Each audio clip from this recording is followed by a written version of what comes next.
So Colin, do you remember, like, you helped me with my voice at the Comedy Cellar? Me and you were out front. I was having issues with my vocal cords, and Liz goes, "You got to talk to Colin." So I talked to you, and then you recommended your buddy. Well, if you want to give him a shout out, I forgot his name. I only saw him that one time. Well, he died. Did he really? He died. He had brain and lung cancer. Are you serious? Oh man! Oh man! Gary Ramsey. Yeah, he was a great guy. Great guy. Yeah, he really was sweet, and I mean, he helped me. It was, and I still practice what you know. He was amazing. Yeah, he still practiced. It was all just like, if anybody out there, like, you know, I mean, is there like a way to, like, you know, find out about what he taught? Alexander technique, basically. I mean, what he did was like another variation on it, but it's basically Alexander technique. Yeah. Yeah, and so what was also then? So I did that.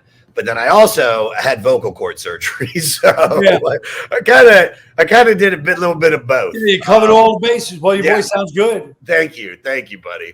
All right, so let's just dive into this, because I'm one. You know, we've got a lot to cover, and I gotta know, like, how did you get in? Are you a diehard Neil Young fan, or where are you in, like, you know, in your love for this guy? I mean, I don't know. It's when I was younger, it's a time in my life. It's like any music. It was at a time in my life that was so great, in my mind at least, that I was, you know, I love Neil Young, but I wondered, do I love Neil Young, or do I love who I was when Neil Young was who Neil Young was? Yeah, I mean, well, when did you find him then? So, like, how old were you? I was probably 1977, 78. In 77. I heard Neil Young before that on the radio, but he didn't mean much to me. You know, like, I heard, like, Heart of Gold. I always hated that song. I still hate that song. I hate Rockin' in the USA. I hate, you know, I'm really in the middle of, like, the 70s Neil Young, when I used to sell T-shirts at concerts, and we sold it at Crosby, Stills, Nash concert, and nobody would buy them. They were going, "Where's the Y, man? Where's the Y?" And so I was in the Neil Young when him and Crosby, Stills, and Nash hated each other. Like, those are the glory years for Neil, you know. Oh yeah. Did you get to? You know, he just came around here and played Forest Hills. Did you get to go to either one of those shows? I didn't even know he was playing. Yeah, really? Yeah, I heard it from a couple of my friends. Yeah, there's a weird thing about, you know, about how I'll go just because I know he's a star, but then because of this podcast, I've gotten into him, and we did one of his records. I think it was the other Crazy Horse records. Adam, what are the other two that we've done? So the other two that we have done, let me pull up. List is, let's see here, Russ Never Sleeps with Tom Papa. Yeah, we did that. And Tonight's the Night with David Duchovny. So Tonight's the Night, that album had a song on it called Lookout Joe. I've always been like, yeah, I guess, like, I like Harvest Moon, I like certain things that I like some of the stuff in Buffalo Springfield, I like the Crosby, Stills, Nash and Young. But when I heard that record, there's a song on it called Lookout Joe. Are you familiar with it? No. Dude, I know Tonight's the Night. But listen. I love that song so perfect. Basically the story of the song is just, it's about, like, guys that come home from Vietnam, and, like, you know, either in New York, and it's just how different the world's changed with drug addicts and, like, prostitutes, and it's just, you know, them trying to, like, assimilate with it. But it's just such a great song that it became, like, probably my most played song that year on my Spotify, like rundown, and now it's probably in my top 5, which has led me to, like, really dive into a lot of his music. You know, have you seen him live yet? Yeah, well, I saw him in 1977. Me and my girlfriend saw him during the Russ Never Sleeps tour at the Garden. It was 77 to 78. So we saw him, and I was so excited to go. You know, we were way up there in the nosebleeds, but I remember I was annoyed, honestly, before he came out. He had this stupid, like, witchcraft thing where Russ, the band, would come out first, but they were like in these warlock. I was like, what? We're not at Zeppelin. We're not at, some metal band. So why is he doing this? It's annoying. It bothers me to this day. It's annoying. That he's like, hey, this tour, because everyone's like, Russ Never Sleep, they're back. His band is back. Crazy Horse is back. And they just came out and they were like all hunched in these stupid things at the beginning. And I was like, this is, it infuriated me. Was it like early Slipknot kind of like it was like, all right, dude, like you're going a little. Yeah, it was just like, I don't know why his music didn't fit that theme, Like that was the days of Zeppelin, all these other bands. Yeah. All their songs were about Lord of the Rings and the Hobbit, and Middle Ages stuff. It was great. I mean, I loved what they did, but it was a different vibe from Neil Young. Sure. Oh my God. It's like, it's crazy that they call him. When you just listen to his voice and you listen to the sound quality and that, like, hi, hey, and you're like, this is the godfather of grunge. Like, this is Soundgarden came from, and it's still, but I get it because he might not vocally sound like that rock star, but what he's saying in his music and the sound of the guitars, especially on this record, the sound of Danny Whitten's guitar is just crunchy and just like in your face, and yet still very melodic and very beautiful. And I mean, really impressive on this record. Yeah, no, he's an amazing example of somebody that's not the greatest technical musician, but he's just like, he's not some amazing guitar, but it's amazing what he did. What he didn't play or what he chose, like they always say, the pauses. It's the notes you don't play and notes you don't sing. He was really a master at that, Right, he was. All right, so let's dive into the record. Before we dive into the record, let's do a little pow on Neil Young. So this is the second album by Canadian musician Neil Young, and his first with his longtime band Crazy Horse. Neil Young had previously been a member of the mid-'60s Los Angeles folk psychedelic blues rock group Buffalo Springfield, along with vocalist and multi-instrumentalist Stephen Stills. We're on that kind of basis. Little Stevie Stills. After 3 records in 2 years with some success, they broke up in '68. Young made a solo while Stills formed Crosby, Stills, and Nash with ex-Byrds member David Crosby and ex-Hollies member Graham Nash, and they released their popular debut record. You're a fan of Crosby, Stills, Nash, and Young? Or Crosby, Stills, and Nash? But you ever see that great footage of Stephen Stills? He's wearing like a raccoon coat, and somebody else on the sidelines, hey man, you're supposed to be anti-materialist, and he jumps and starts punching.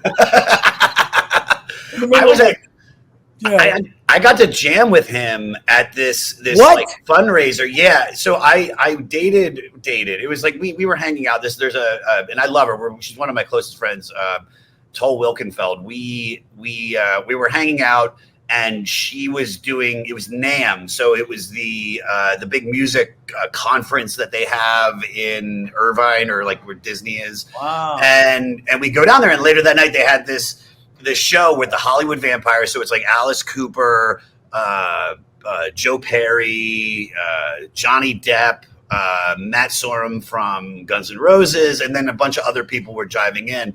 And so then Stephen Stills went up. He did a song with them. And then at the end, when they had like the big sing along and everybody, I went out, and I just, even though I wasn't supposed to, I just was like, everybody went out. So I was like, nobody give a fuck that I was there. Yeah. So I mean, that's like, you can say that. I jam with them, right? Yeah, I'd say that. Yeah. I actually also had Jackson Brown. I jammed with Jackson Brown, and I really jammed with Jackson Brown, but it was just me, him, Toll, and a bunch of other people like in her like studio. And like, this is what I'm talking about. My voice is that my singing voice was like so powerful that when we did Helter Skelter by the Beatles, and afterwards he came up to me, he's like, "You're a monster." And I was like, who said that? Jackson Brown? Jackson Brown. Yeah. That's great. That's great. Yeah, it's so great. It's so great. Let's get back to this. So, all right. So the trio of Danny Whitten on guitar and vocals, Billy Talbot on bass, and Ralph Molina on drums go back to 1963 as members of a LA a cappella doo-wop group called Danny and the Memories. Then, with a few other personnel changes, they moved to San Francisco a few years later and became the psychedelic folk rock band, The Circle. Without much success, they moved back to LA in the later 60s, and with a few more changes, become the Rockets. They made one album in 68, and that same year, Neil, who had known the band for a few years earlier and had some acoustic jams with them, got up and played with them at the Whiskey A Go-Go. Neil enjoyed it so much that he asked the trio back him up on his second solo record and maybe tour, and then they could go back to the Rockets with Neil helping to produce their second record. So the idea for this record was to get into the studio quickly and record live for the most part to achieve the immediacy, the authenticity, and creative sparks that Neil loved about records from the 50s and early 60s where the bands locked in with each other. I want to ask you, when it comes to your body of work, when it comes to the one-man shows, to the specials, like, where have you found your inspiration? Like, where would you say a lot of that came from? The Comedy Cellar is just it's where I work it, because I don't feel inspired when I'm writing it. I feel inspired when it works in front of a crowd. You know what I mean? Like, because when I'm writing, I'm like, I love it. But the victory is you getting a laugh on something that you think is funny. That's not necessarily, for everybody. And if you get everyone laughing, you're like, wow, that's a great feeling. So the inspiration comes more from the little victory of it, I guess, Who were your early influences that made you want to get into comedy? Or was it like, is it just like, oh no, I'm just a funny the cliche guys. Me and my brother used to listen. It was a Richard Pryor and Red Fox album, and it was called Pryor Goes Fox Hunting. And it was before any of them. Pryor wasn't even that big. He was known, I guess, but he wasn't that big.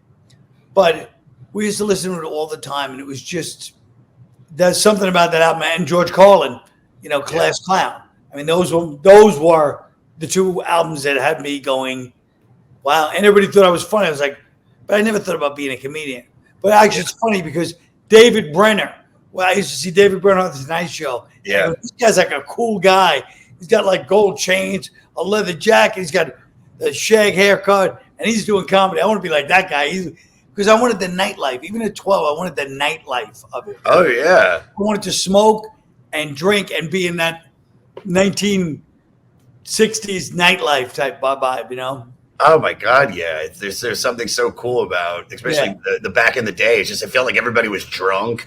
Yeah. Like nobody gave a shit. Yeah, there he is.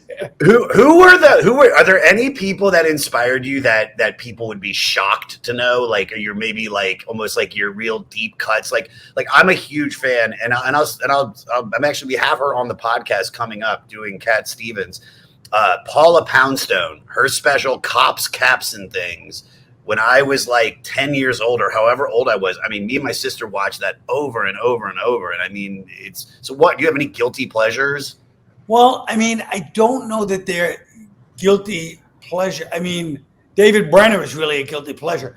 But but like I used to always watch, there was a guy named Jan Murray that I always talk about. He was an old Borscht Belt type guy. Yeah. I was like, this is when you're a comedian. I'm like 11 years old. I'm like, I like this guy. Yeah. Out there, this old guy that talked like this, and he's smoking, and he's like this old, basically a cat's. And so he was the one I wanted.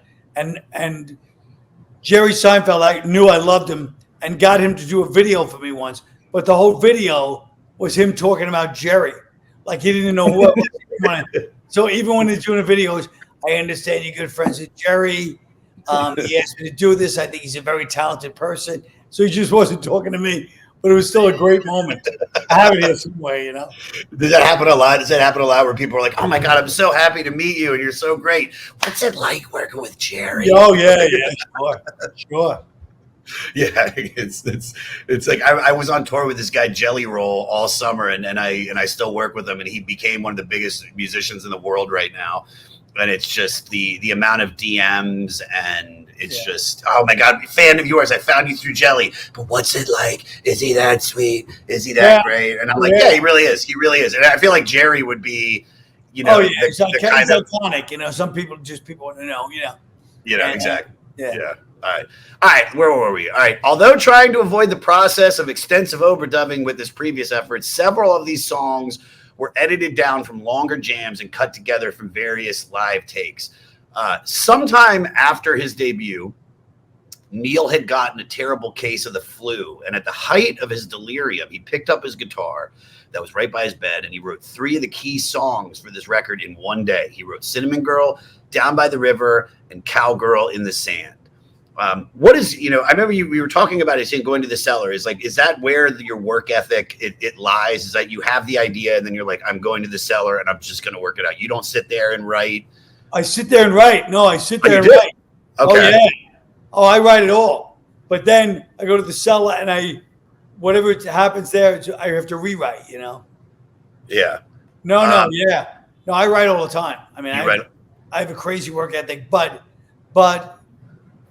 ultimately the fact that we're lucky enough to be able to do it live and then see it work or not work, it spoils you. So then when you write a book, you're like, why would I write a book? I don't get the live interaction. You know what I mean? Yeah. Have you had moments of real writer's block? Have you had times where it's like you're trying, you're sitting, you want to work on something, it flows that easy. I know it. I think it's easy, and then I go on stage and it bombs. Yeah. But even that's, yeah, sure. You know what I mean? Because it's like, that's like saying, that's like, it's all exciting. It's exciting. I'd rather not bomb. Don't get me wrong. Yeah. But I mean, it's still, there's something about being able to do a lot. But it's trial and error still after all these years, Yeah, no, for sure. All right, talking about trial and error, Neil named the trio War Babies before he changed it to Crazy Horse. I got to get this out because I'm an MTV baby. We first became aware of you when you were the announcer on the early crazy MTV game show Remote Control alongside reoccurring character played by Adam Sandler. Yes. How did that come about? And do you still find certain age associate you with that short time in your career? Older and older, but yeah. And recurring character is played by Adam Sandler. Sure, yeah. He was all over it. Stud boy, bossy boy. He had like 5 of the funniest, they were like this. So they were meta before meta. Like they were making fun of doing characters. Yeah. This thing called Bossy Boy, where he'd come out in an cheap orange wig. He put orange marker on his as freckles or pimples. I don't know what and he wore like a fast food uniform. And he just got started bossing people around. Yeah. So stupid and so funny. But anyway, that was a different time. But how did that come about? Like, did you the hard audition process or? Yeah, it was so random. They had this great idea for a show. They hired me because of my voice for the announcer, and then it just became this huge thing. It was like the earliest version of a show that's being ironic and dealing with the culture of everyone who's just grown up, the Brady Bunch. So it was kind of it was that time. Yeah. All right, this album features some epic songs, and this is probably some of his most popular songs, like Cinnamon Girl. Everybody knows This Is Nowhere. Round and Round is one of the oldest songs on this record. We'll go through a few of these, but before we get into it, because this is probably one of Neil's most epic works, you've been doing stand-up for years in addition to acting, but then you segued into writing and performing long-form one-man shows. How did that come about, and how long does it take you to create the show? It came about. I did a one-man show back in the 90s about my family, Irish Wake, and I did it a couple of times, and then I just wanted to keep. I like doing comedy that's thematic. Yeah. I just like it better. I like it. It takes about the same amount of time it takes everybody to do their acting. 2 years. 2 years, yeah. Before you really have something. If you work on it a lot, we have something that you're like, I could stand with this. Yeah. At least 2 years. You know what I mean? Do you already say you want like this is I want to talk about this and then you just go for it? Well, Or is yeah, it just it always goes in a different direction. The only time that happened was it happened with the Constitution. I wanted to talk about the Constitution yeah. and New York Story. Yeah, those two I definitely planned beforehand. Yeah. And so do you are you like Crazy Horse and just get loose and jam out on any night? Like when you go to the cellar now, Yeah. are you already be like, all right, I'm trying to work on this chunk, or are you just like Absolutely. I'm trying to jam No, and just see what comes out? I can't jam. I'm not good at it.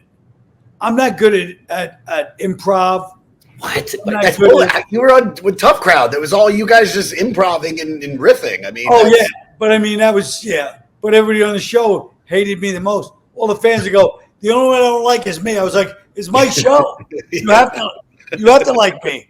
So, but I don't, I mean, I'll go to the cellar, but I've written all these ideas. I'm looking at it and then getting the laughs and certain, like, it's like watching the cow get slaughtered, as they say. Sure.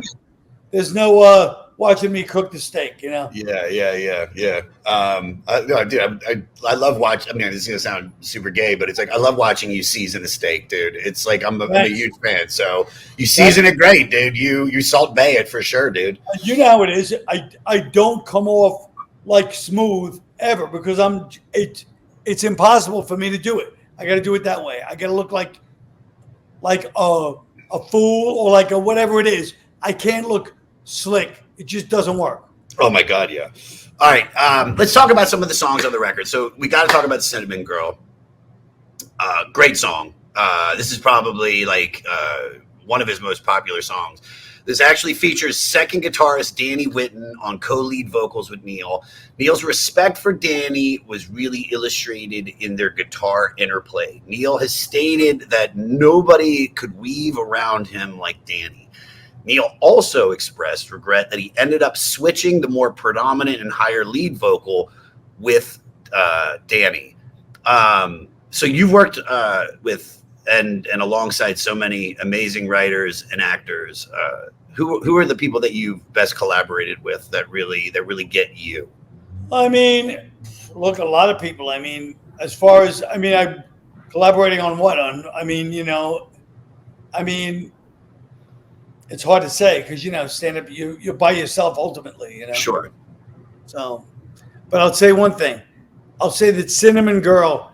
It's funny because this was all part of his tour. Like Cinnamon Girl, I read that it said 1969, but it became big in the 70s. Yeah. Some crazy. It was when I was a kid. But anyway, I started out thinking Cinnamon Girl is a great song. And for some reason, over the course of a year, I turned and I hate that song. My Really? Down by the River and Everybody Knows This Is Nowhere. I love those songs. This is Cinnamon Girl. I mean, because who was the other band? Was it Typo Negative that covered this? And I think had like a hit. Yeah, Adam said yeah. So Typo Negative. Pumpkins. Smashing Pumpkins. Really? Who was it? Smashing Pumpkins. Also did a cover of this. Yeah, it was annoying. That cover was annoying too. That's just his voice. I don't like that song. No, I like that guy. But Billy, what is his name? But I don't. I don't like him singing. Yeah, I don't like him singing. But I hated that song anyway. Cinnamon Girl and the other big hit I didn't like either. What was the other one? For who? Who are we talking about? We're talking about Neil Smashing Young. Pumpkins. For Neil Young. Yeah. That one. Cowgirl in the Sand. Oh, yeah. Cowgirl in the Sand. I started out loving that, and now I turned on that too. I've turned on Neil Young. That's why I feel like I'm a real Neil Young fan because I'm like I've turned on a lot of his songs. And Cowgirls in the Sand. I remember one day listening to it. I was like 19, and then suddenly I go, "What are rubies in the dust? What's going on here?" Yeah. You know what I mean? Yeah. Neil Young. I like a really direct, negative Neil Young, which is Everybody Knows This Is Nowhere. Yeah. Through the Turnstiles, Down by the River. I like the Neil Young when he's not trying to be positive. Dude, listen to fucking Lookout Joe, dude. I will. Oh my God. Oh my God. It's so depressing. It's so great. It's about heroin. Oh, and the way he does it. It's like, He was a big junkie back then. Yeah. Sure. Well, I mean, fucking Danny, the guy from the record. He, I think we're gonna talk about that in a little bit. Yeah. I mean, I don't want to jump ahead or whatever, but Danny Whitten started his descent into heroin addiction right around this time when they're making the record, which he first started using to alleviate the pain of his rheumatoid arthritis. Crazy Horse was intended to be a much bigger part of Neil's next record, but he had to be fired in part due to Danny's substance abuse. Well, but I mean, how bad was he? Neil Young was doing heroin. How bad was this guy? He got fired for heroin. Yeah. Well, I mean, look, dude, I was May 17th, I just hit 8 years off opiates, and people had no idea. They probably were just like, oh yeah, you maybe look a little tired or your skin's pale, but dude, I showed up on time. I mean, there's some people that you just have no idea, and then there's other people whose whole life fucking falls apart. Yeah, they can't show up. Yeah. No. And then with Danny, unfortunately, it's actually this is really, really sad, is that he was given one more chance by Neil Young to join his touring band in 72, but had to be fired for his poor performance during rehearsals. So Neil gave him $50 and a plane ticket back to LA, where later that night, Whitten died from a combination of diazepam and alcohol.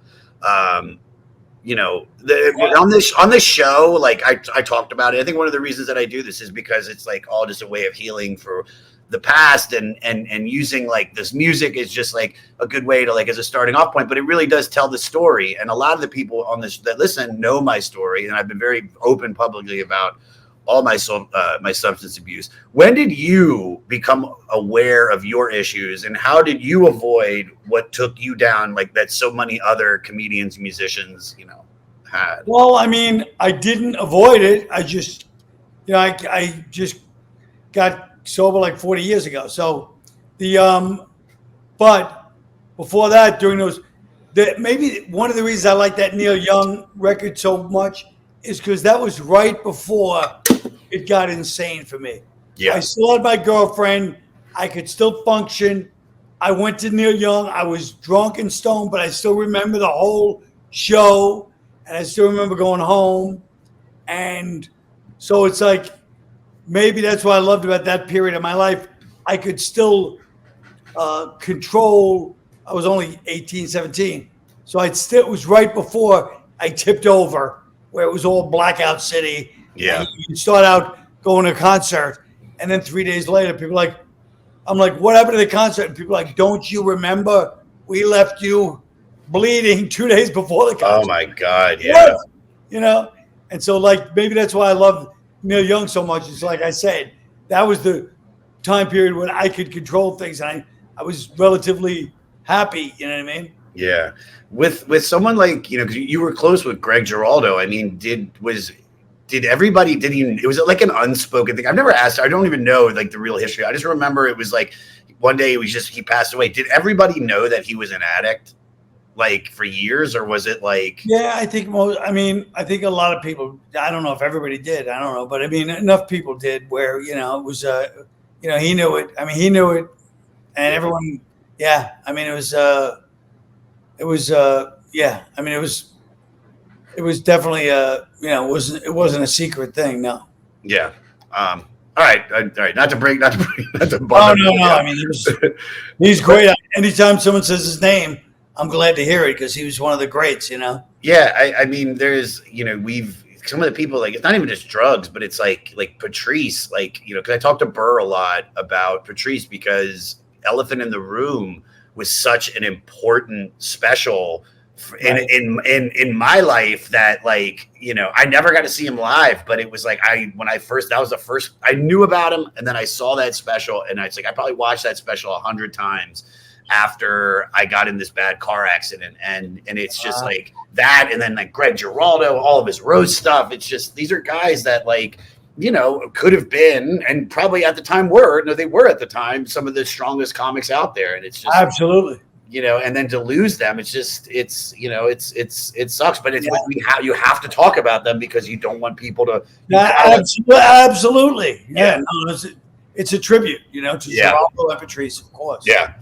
All right. Where were we? So, everybody knows This Is Nowhere.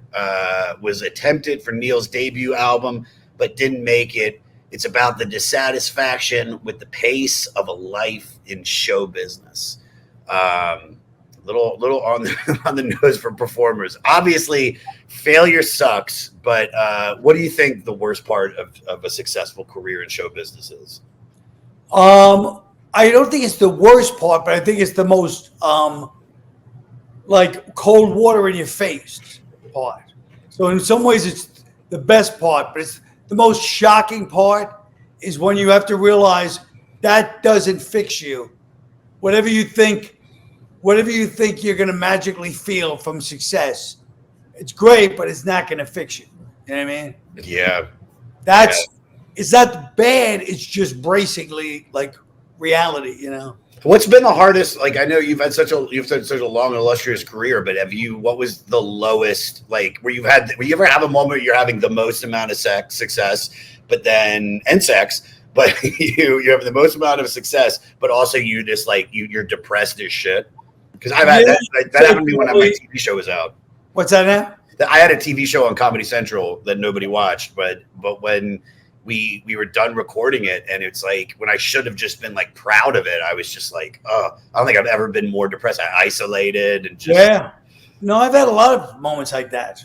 I've had a lot of moments of describing exactly what you're talking about. That feeling, of course. Yeah, you know, that's part of it, and part of, you know, when you can understand that and go, oh yeah, I tried to act like this was going to be a fix. That's just a great thing, but it's not, you know, the magic. It's almost like we believe what we see on TV, just like any fan. That must be the happy time, you know? Yeah. Oh, yeah. But in our mind, we're like, and that doesn't mean you don't get high off performing. Of course you do. The creative process, it doesn't mean we're not the luckiest people in the world to be able to do it.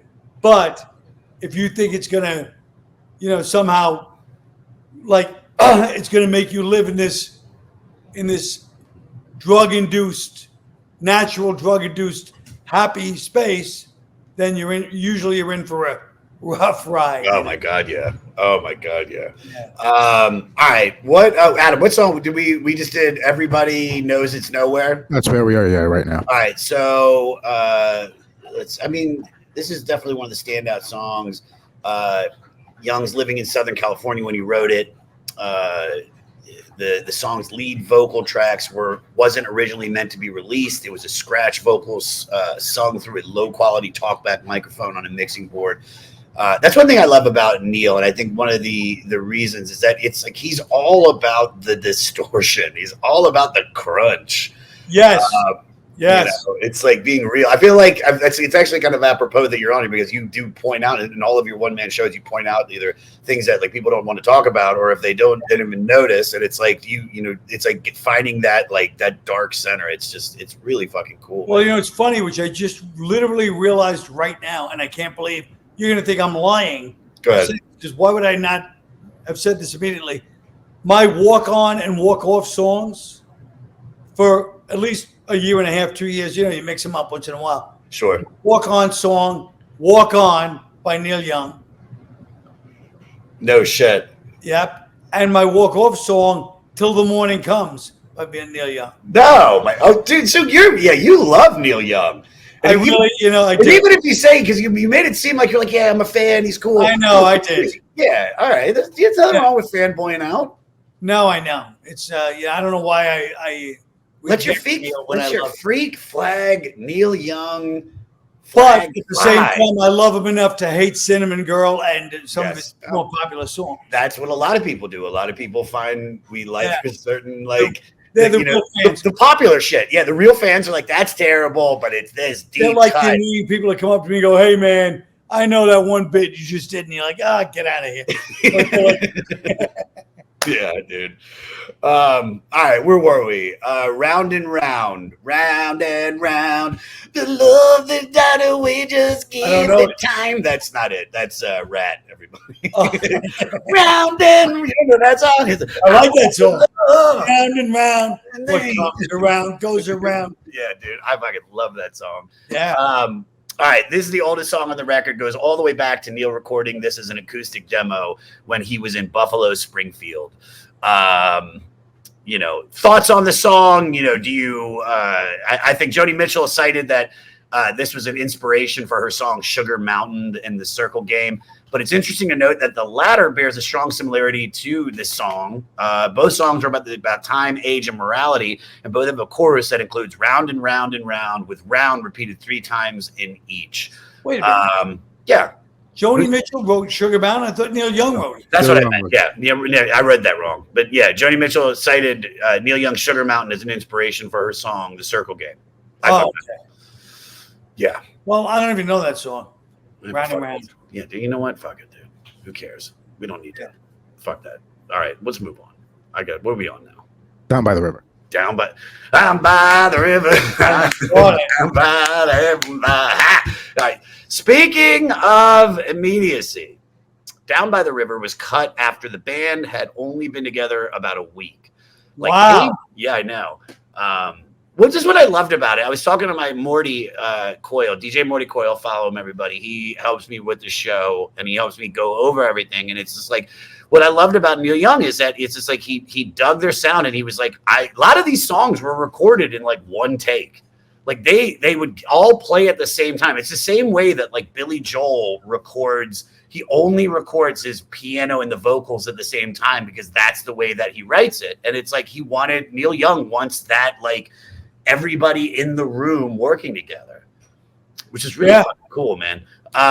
Cool. Yeah. So like Hey Joe, Down by the River seems to tell the tale of a guy that murders his love.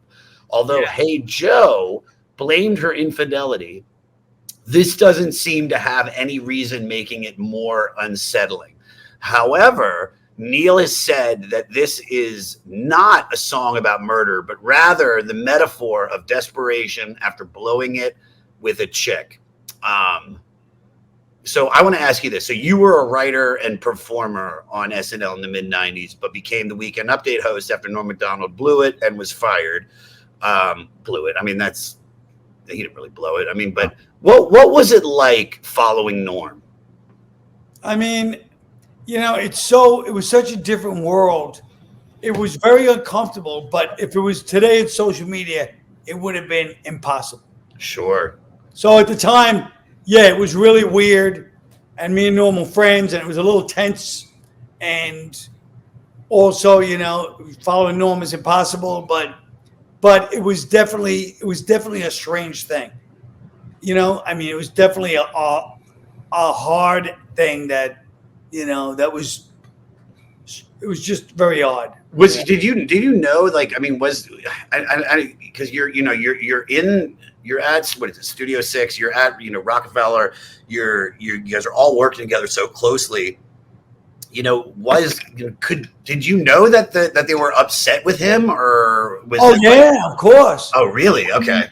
Well, because he was doing his Norm thing too, like hesitating, waiting really long in jokes, and you know what I mean, like it was the OJ thing, but it was other things too, So anyway, of course I knew, but I was shocked when it happened, of course. The OJ thing. So what was the blowback? You had said that it was bad, but if it would have been today, it would have been worse, of course, with social media. Well, it's funny. The blowback for me was early social media. I guess there were chat groups or something. This is like 1980. AOL shit. Yeah. Yeah. This was the beginning of it, and I mean, they would just hammer me every week, and just. This guy sucks, and this guy's bad. And I felt weird the whole time doing it. It wasn't the right way for me because I don't speak like in punchline, one line. You know what I mean? Like the whole thing was just off for me. But I did what I did. You know what I mean? But Did you want to do it, or were you told to do it? No, I wanted to do it. I said, I remember Lorne telling me, Norm's not doing it. He's not here anymore. I want you to do it. And I said, I don't want Norm to be gone. I said, but if it's already done, I'll do it. Yeah. Okay. Yeah. So I wasn't Mr. Innocent either, but sure. But somebody has to do it. It was either going to be you or somebody else. Well, that's exactly what's going through my head. It was like, I know somebody's going to do it. It's going to be somebody's going to piss me off. Yeah, and at least you can. And if I'm not mistaken, did you address it on the first episode? Oh yeah, I addressed it the first one. Yeah. What did you say? Do you Just remember? a whole metaphor about how your favorite bartender is gone, and there's a new guy, and even though the favorite bartender basically helped this bartender, it was like a long story. Yeah. Oh no, that's perfect. I mean, how do you fucking handle something like that? And I mean, so you were there though when he came back a year later. What was that like? That's awesome. Look, it was like anything else. The show, everybody acts like the drama on the show is just like any office. I always tell people it's like every office in the world. There's people that Norm liked when he came back. There's people that Norm didn't like. You know what I mean? I'm one of the people, we liked each other. So it wasn't some new drama. It was just office politics. Everyone. That's how I feel. That's how I looked at it. I mean, there's always drama. I don't care if you work, you know what I mean? You could work for the Department of Power, and there's always going to be little dramas. That's how it is. Yeah. No, you're right. The show business it seems more exciting, but it's really just some people get along and some people don't. Yeah, 100%. All right, The Losing End. When you're on, it's about one romantic partner's moving on. Adam, where is the other stuff? All right, here we go. Losing End. Now, does Neil Young expect us to believe Down by the River was really about him blowing it with a girl? I mean, it's to me, it's. And that's be on my side or be on your side. I mean, the explanation goes on to describe like there's the murder, the killer's arrest. There's an arrest. It's about the guilty. I mean, look, like it makes sense though. Yes, it does. But also, when we've done about 4 or 5 Bob Dylan records on here, and there's a whole thing, the song is about Jesus and death and this and that, and this is like, no, this is like he was actually writing about his, what it was like for him in high school, and you're like, what? Like it's like, yeah. What are you talking about? In a way, it does make sense why they're brilliant, Yeah, I mean, look, everything can be, yes, taken whatever way you want it, and I mean, if the song sounds right and you hear it, and you're like, no, this is about me, and this is telling me to drop out of college and fucking go to Europe. Like, yeah, like that's happened to me like 4 or 5 times. So I mean, that's what's great about music, and especially I think, like you said, this is why we're talking about him. If it wasn't, But also, it's about a murder, though. To me, it's the fact that he wrote a bunch of 1-minute songs also blows my mind. Yes, all these little songs like 1 minute. That like how George Martin did the Beatles. He's like, no, that's only a minute. That's a slice. Neil Young did that himself. Yeah. Well, I mean, the longest song on the record though is fucking. Down by the River. I mean, ends, end side 1, great way to end the side. 9 minutes and 13 seconds. I love that. And this is one of the Delirious in Bed Topanga Canyon songs. He's 103. His temperature was 103. Holy shit, dude. I've had that happen. You ever been so sick you start your temperature's up, you start hallucinating? Yes. Yeah. He was 103 temperature, huh? 103 in Topanga Canyon. Well, what's so amazing? A nice breeze there. It's like one of the few songs that the whole time it's that instrumental. It never gets repetitive, even though it's kind of repeating. Yeah, it is. It's just unbelievable. Like it's hypnotic to me, Yeah, it really is. It really is. All right, The Losing End. Where the fuck is that on my goddamn thing? I don't even know that song. The Losing End. It's about the one romantic partner is moving on. How about this? Here's a good question. Because you've worked with so many great comics. People say pain makes great art. Are comedians funnier when they're brokenhearted or unhappy? Well, I feel like comedians always have a kind of an unhappy vibe. I mean, comedy is negative. If you go on stage and you only speak positively, it's not funny. You know what I mean? if you go on stage, I always say, like, if you go on stage and you go, you know what? I was just in the subway and people are so rude, but you know what? They have reason to be there. A little tired. It's a long day. That's not funny. But if you go, I'm in the subway, these rude assholes, I wish the train would hit them. I hope they all die.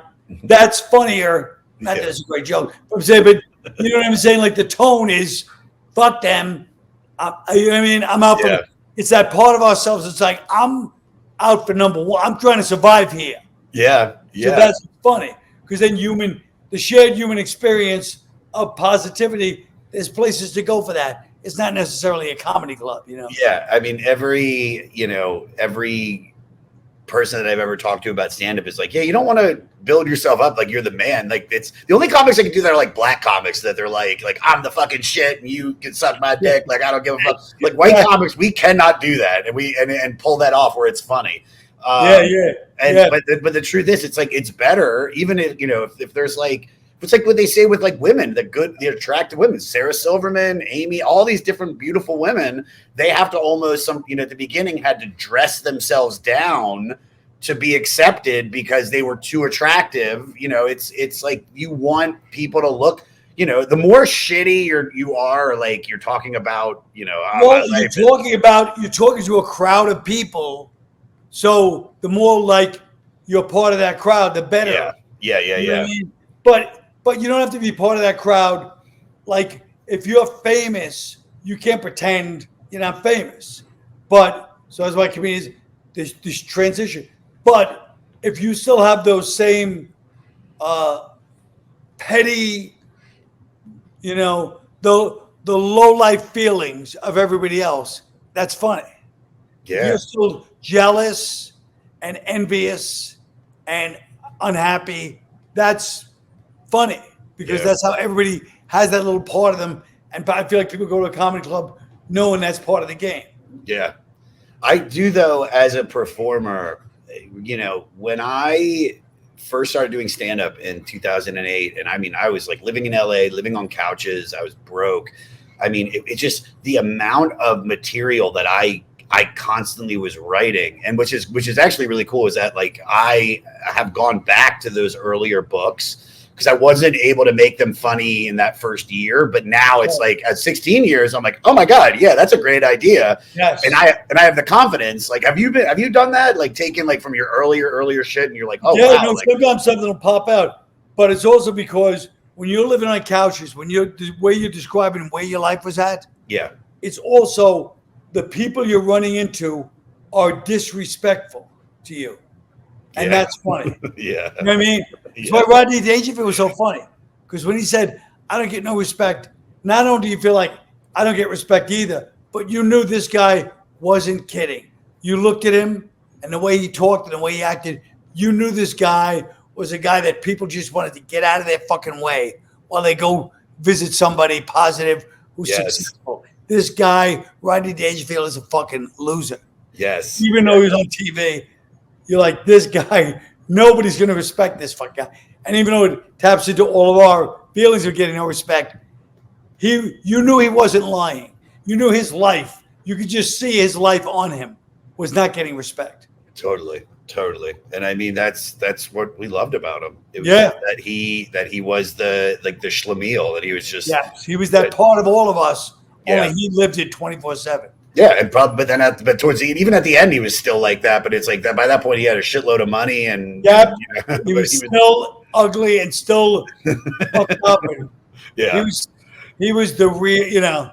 He was what they say. He was about that life. Yeah, he really was. All right, Running Dry, Requiem for the Rockets. The Rockets was the 6-piece band trio. The trio were still in when making this album. After Neil stole them, the Rockets were essentially done, and Neil has expressed some guilt at causing that wreckage. Are you the kind of person that holds on to regrets or the wreckage of your past, or do you? Well, I mean, as much as anybody. I mean, you can't be. I'm not a Buddhist. I'm not a Zen master where I'm like, hey, it all happens the way it happens. I mean, I believe that intellectually, but I'm saying, you still feel like, oh, I I don't think you. I don't really like people that don't have any emotional, shifts where they're like, I accept everything. It's like, okay, well, you're a sociopath, I guess. But to me, it's also like, hey, guess what? Things happen. And you got to feel bad in the rear view. You know what I mean? Yeah. Do you what is and I think this is you don't have to go. You say whatever you want, but what is your biggest regret, like in your career? Do you have any? Yeah, I mean, I have plenty. For sure, of course, Jesus Christ! I mean, sorry. Yeah, I mean, my biggest regret, would be not being like not really understanding. This is the most boring, biggest regret you'll ever hear. No, take it. Not understanding screenplay structure and realizing I could just make my own movies until years later. Not really understanding screenplay structure and how simple it can be if you just do things by the rules to learn how to do stuff correctly. Yeah. Oh my God. It's if you just learn how, to do, I'm not saying it's not that hard, but it seems so, especially writing a movie, it seems so scary. You're like, I got to sit down. I got the structure and this. You're like, it's too much work. I'll get to it later. But it's like, you want to do it.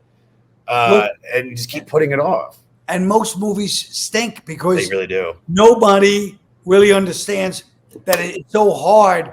I remember taking the screenplay class with this guy, Rob McKee, the famous screenwriter. And I loved it because at the end he goes, screenwriting is hard. He goes, I've never written a great movie.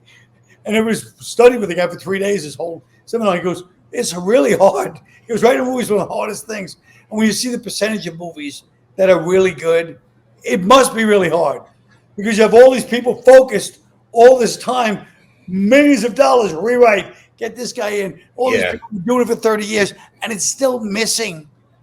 It must be really hard. Yeah. All right. Last song on the record. Cowgirl in the Sand is another song of love and longing, but was purposely left more ambiguous and open for interpretation by the listener. Essentially, though, good comedians report observations in a unique way, but have to connect with and keep their audience following along. Some of your stage shows are also lessons in history and poli-sci. How do you ride the line between lecturing like an interesting TED Talk with keeping the audience laughing? Exactly what we talk about when I go to the comedy clubs. If I because I work it out in clubs, I have to deal with the reality that the crowd's like, we don't want to hear about this shit. So because of that, I make sure that I push the joke. Where's my joke? The great thing about comedy is this. You get up with the most humorous, brilliant observation, it's great. But if people don't have plots where they're supposed to laugh, it's not stand-up comedy. Yeah. Where's the jokes? Where are your jokes? If you don't have jokes, it may be something people could sell it as anything.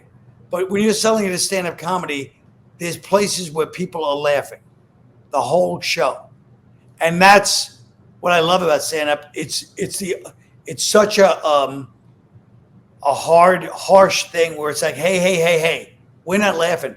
This is really humorous. What you're saying is brilliant. It's humorous. We're not laughing, and we paid under the expectation of involuntary laughter. Yeah. But where's that? I'll go watch this idiot that's talking about nothing if I'm going to get that. So that's what's interesting about stand-up, I think, No, completely. I mean, do you get Cowgirls in the Sand? Cowgirls in the Sand is the song where everybody loves it because it's a great song. But then you have the snobs like me that are sitting there wanting to hear, some obscure, like little 2-minute song. And then Cowgirls in the Sand, because everyone likes it, then we start to hate it. Yeah. Great way to end the record, though. I really love it. I think the sequencing on this album is almost perfect. It flows better than the other 2 records that I've listened to on the podcast. Well, now we're going to have an argument because to me, why would you not end with Down by the River? That should have been the last song. Sure. I mean, look, you could switch that. I know it was obvious, and you could put that on there for sure. But I think "Cowgirls in the Sand" is it's probably one of my favorite songs on the record. And that's saying a lot because like I unlike you like Cinnamon Girl because I think it's fucking catchy and it is catchy. A honky donkey with a cinnamon girl. I can be happy. There you go. You like it, dude. Shut the fuck up. No, I do. I guess I was just, I'm just annoyingly like, I mean, I do like it. Yeah, it's not bad. I get it. I get it. Don't worry. I get it. Adam, what is there? Is there anything that we need to talk about with this record that I missed or that you think is from the research is extremely, extremely important that we got to talk about or the fans will get mad? I think, when you talk about Neil Young and his like path of destruction of forming bands, breaking up bands, like to me, the concept of like him being like the Machiavelli of music is that the ends justify the means. And is that okay? That it's not just like, okay, it happened on one occasion and they went on to be this really, successful band and that was it for him. He goes to Crosby, Stills and Nash and Young and he leaves and he forms, Promise of the Real and all these like, is that okay to just in a creative field like you guys? Is that okay as long as if it works out? To try different projects? Go ahead, Colin, you take it. That's how he really is. No, of course it's not okay. But I mean, who knows if it's him? Because everybody said David Crosby was the problem. So we don't know if it was Neil Young or David Crosby, right? But I mean, he went and stole someone else's band right out from under them, and he didn't even realize it. And he should have realized it. But what band? The Rockets. But whose band were they? Where's the? Oh, I gotta find that fact in here. Hold on. I thought they were just a band that used to be part of it. They were another band, but they were like. I thought they were the band. He just took the whole band. If he stole a couple of the guys from the band, that's kind of messed up. It's like that. Okay. Yeah.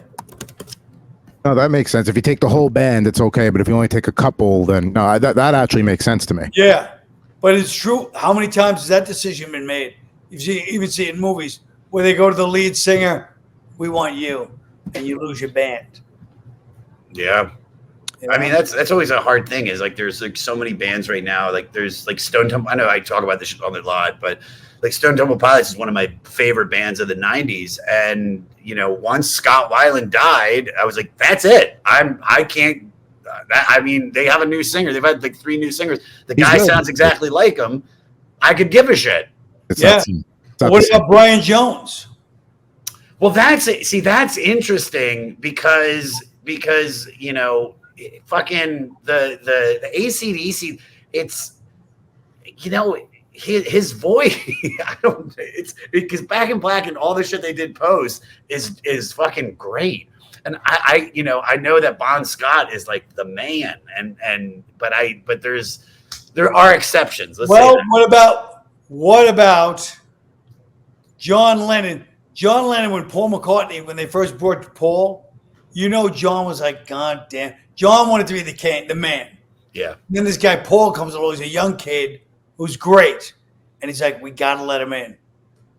But they had conflicts all the time. Okay, so I found the quote. According to Rockets guitarist George Whitzel, quote, "My understanding was Neil was going to use the guys for a record and a quick tour, bring them back and help us produce the next Rockets album. It took me a year and a half to realize my band had been taken," end quote. Wow. So they left. He didn't take George, what's his name, with him, huh? Whitzel, no. Wow. Yeah, there's a lot of stories like that. I was just reading about the Guess Who and the conflict with Randy Bachman and the other guy. And I'm always like, it's always like trying to figure out what's the dynamic of it, Dude. It's something I found. The rhythm section, I want to talk about this. The rhythm section of Billy Talbot and Ralph Molina have always been the consistent members of Crazy Horse through the band's entire career. Who or what has been your most consistent trait throughout your career? By the way, can I say one thing before we forget? Please. No, please. Crazy Horse is a shitty name. It's a stupid name. Neil Young with Crazy Horse. Give me a break. Anyway, it's also the name of a really popular strip club, right? Isn't it? Crazy Horse? oh, I think right, so too. Crazy, I think I came after though. Crazy Horse. What's my what? What has been your most consistent trait throughout your career? Upset OCD writing. You know what I mean? Like obsessive writing. Like I can't put it down. If I can't figure it out, I'll throw it away. But I mean, I'm always thinking like that's what's missing from that bit. And when you get it, I'm so happy. You know? Yeah. Like, oh my god! And it's usually simple. You know? Yeah. Like you're going all this way around. You're like ah. Or sometimes, as I'm sure you've had experience with, you be somebody talking about the topic you're talking about, and you go, damn it, they got it. And then you just junk it. Yeah. Like they nailed it. Yeah. I'm still going 8 ways around, and it's this person, whatever they saw, you're like, that's it. That's the bit. Yeah. Who are your ride or dies? Like, who are the people that, you know, are you still like, it's all the guys that were on Tough Crowd? Yeah, I mean, we hang out now like we used to, you know. I mean, we don't. Sure. Nobody hangs out in the old days, you know, nowadays, because it was just on their own life, and it's a different time, you know. Yeah. That's it. The young guys still do that, you know, but we see each other once in a while, but not really. Yeah. Sure. So before I get into the final, we have a little rundown that we do for everybody. I wanted to ask you, because I was such a huge fan of Tough Crowd. What was your like favorite moment from working on that show? Do you have like a couple great? Do you have a great story or anything? I mean, I don't know. I mean, it was just every day was spontaneous. I felt like every day was really what we love as comedians, that people were just coming off the cuff and just saying things. So I mean, it was 20 years ago, 20 something years. It was. But I do know that I was like, this, when it really was fun and really honest, I was like, this is great, you know. Yeah. When do you say it was like very fun or very honest? Like, you know, was it a certain group of guys? Did it have to be that lineup? No, what was your strongest lineup in your opinion that you had? As long as a few of the regulars were there, it would always work. You know what I mean? Yeah. It was just kind of it was just a vibe. You know, when everybody was together, sometimes we would just get too worked up with the local guys. Oh yeah. You know, they push their weight too much. But in general, somebody would say something, and then in the middle of a serious political debate, somebody would just start analyzing something somebody did at the cellar 3 nights before, or make fun of whatever they're wearing, what they're wearing based on, like, I know you're trying to be this. It sounds like attacks me or each other by going, you're trying to be this, and it's not going to work. You're desperate. People just turn on me in the middle of the show. It's your last attempt at a show. It's not going to work. Anything like that would always make me laugh. Where you start out, you think you're having a debate about public policy, and then suddenly it's just everyone would turn on you. It was just funny. Yeah. What was and how often did you guys have to cut things that Patrice said? There were too many real? No, in those days we just leave everything. Yeah. Really? Oh yeah, we rarely cut. No, they would never cut anything that was controversial back then. It was right before social media really popped. Yeah, it was so beginning. Away with a lot Facebook was around, but there was no Twitter. So people, we get a lot of blowback, believe me, but nothing like what it would have been today. Today they would have probably marched and burned down the studio. Oh my God! I don't think the show wouldn't be on the air. But show wouldn't have been on the air. Yeah. Or it would have been like Hassan Minhaj would have been hosting it, not you. There is no place in our society for this kind of a show. We apologize that this was even on our network. It would have been like that. Yeah. Sure. God, dude, this has been great. We do these questions to everybody that comes on to wrap this up. Dude, before I even say that, thank you so much for coming on, Colin. Sure. Thank you for just being you and inspiring me as a performer, and I'm glad to now call you a friend. What's your favorite song on this record? Down by the River. Down by the River. Why? Because, like I said, it's so. Every time I hear it start, I'm like, whoa. You know, it's the same thing. Tonight's the Night has the same effect on me. Dun, dun, dun, dun, dun, dun, dun. I just like a song. They're almost like an overture in like a Broadway show. Like Yeah. there's just something about them that's like you'd almost see a conductor with Down by the River, down. You know what I mean? Just Yeah. All right, now this is you might have already answered this, but what's your least favorite song from this record? Is it what I think it's going to be? I guess it's Cinnamon Girl, but I mean, What a shitty. it's a shitty thing. answer. Look, I feel shitty about saying it. I mean, I feel shitty and I can be talked out of it. But okay, let me say this: "Cowgirls in the Sand" is my least favorite song. Really? Yeah. Oh wow, that was my favorite. It's like but I do, but now after talking to you and now you've kind of like won me over in the Down by the River. Down by the River is probably the best song on the record. It's badass. The guitar solo is great. All the shit. Yeah. All right, you're right. Yeah, fuck it. Cinnamon Girl can suck my balls. You're right. All right. This is probably the most important question we're gonna ask the whole podcast. Can you fuck to this record? Well, I mean, at the time, no. I would say I remember being with my girlfriend at that time, and I don't think we ever fucked to Neil Young. I mean, you can, I guess. It's pretty creepy to fuck to Neil Young in general. Voice is too high, and it's just not that vibe. You know what I mean? I guess. No, I don't think most of those. I don't think you can fuck to Crosby, Stills, Nash, or Young. No, I mean,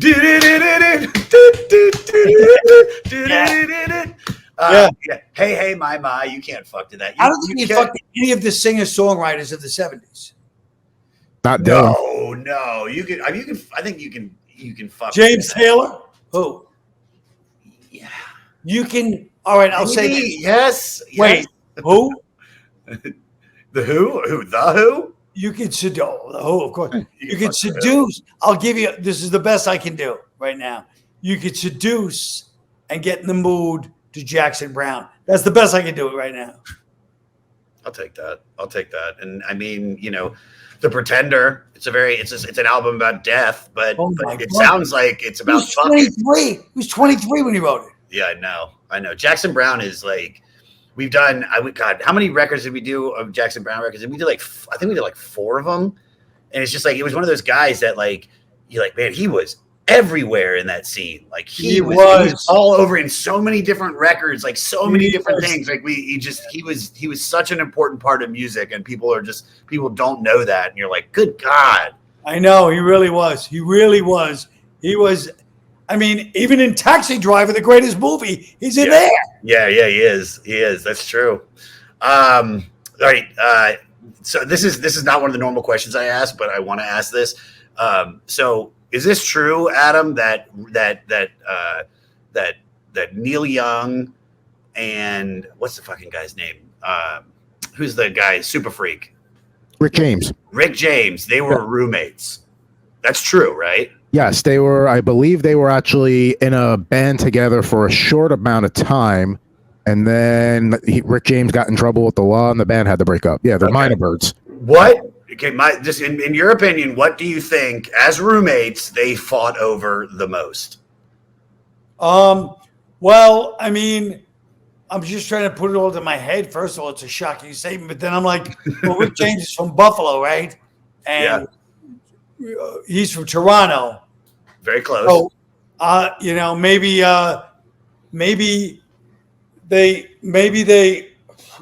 Rick James, maybe Neil Young. Neil Young's like a rural kind of guy. Yeah. Like North Ontario, all that kind of stuff. So maybe Rick James was like early 60s, probably used to conk his hair, like James Brown, all those guys just had that. Yeah. And so maybe Neil Young was like, hey, don't leave that stuff around. It's creeping me out. It's squeezing up the head. He's got like fucking not Afro Sheen or before Afro Sheen it was like Conkaline. Yeah. By the way, Rick James was arrested for being AWOL from the Navy Reserve, so that's why he was arrested. Really? Wow. Not for drugs. Wow. For the Navy Reserve, I didn't know you could be AWOL from the reserves. I thought the reserves were AWOL. That's the whole point of joining the. Who do you think bought paper towels? Neil Young, or Rick Neither James. one of those guys bought paper towels. Yeah, no, they had one rag. Nice. Yeah, some apartment. Jeez. All right. Last question. What would be your elevator pitch to get someone to listen to this record? Oh, I would say, well, nowadays, what would I say? I would say just if you left New York and you feel like, oh, I miss New York, you listen to this record and you'd be like, you know what, I'm happy I moved to the country. All of Neil Young is like that. It makes you want to live in the country when you're listening to it. Really does. I think it's this is like baseline Americana, but this is like the Americana that I think, it's realer, it's raw, I think Neil Young, it sounds like he believes and he lives the way that he sings, and he's like, and how, do you know what I mean? Like, it's just, there's an honesty, a truth to him. Right.